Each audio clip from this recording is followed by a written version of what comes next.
tumungo sa Iriga City Hall kahapon ang 65 anyos na si Emelinda Aquiler.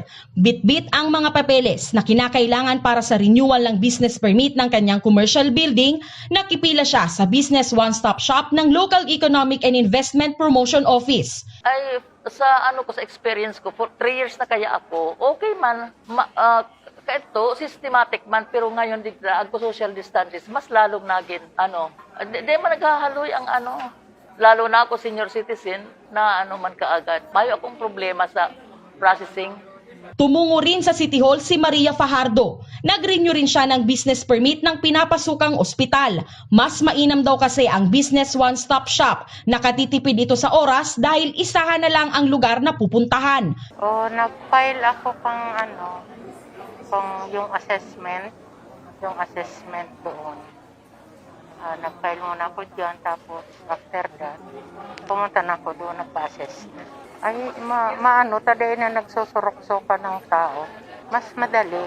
Ay, yung pag-assess, matagal. Pero siyempre dahil marami. Taunang aktibidad ang Business One-Stop Shop o BOSS. Dito sa Iriga, extended ito at nagtatagal hanggang Pebrero para mas maraming Irigenyo ang mahatira ng serbisyo. Dito po sa LGUs, dito sa Iriga, in-extend po natin siya up until sometimes hanggang mid-February, first or second week.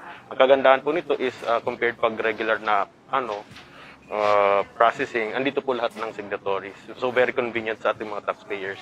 Sa One-Stop Shop, nariyan ang lahat ng signatories kaya mas madali na ang proseso para sa kukuha o magre-renew ng permit. Andyan po yung Bureau of Fire Protection para sa ating fire safety inspection certificate. Andyan po ang ating City Health Office para sa ating sanitary permit.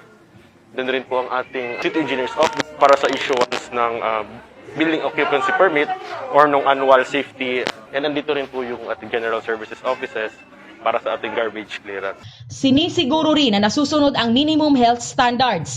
Nariyan ang Civil Security Unit Officers para paalalahanan ang taxpayers ng physical distancing at pagsusuot ng face mask. So ngayong pandemic, nag-start ng pandemic, almost na siya ngayon, 9 months, 10 months.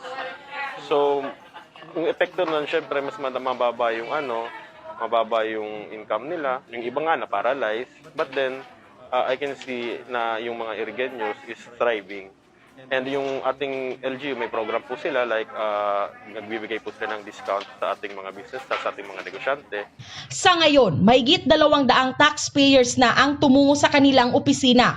Inaasahan din nilang lolobo pa ang bilang sa mga susunod na araw.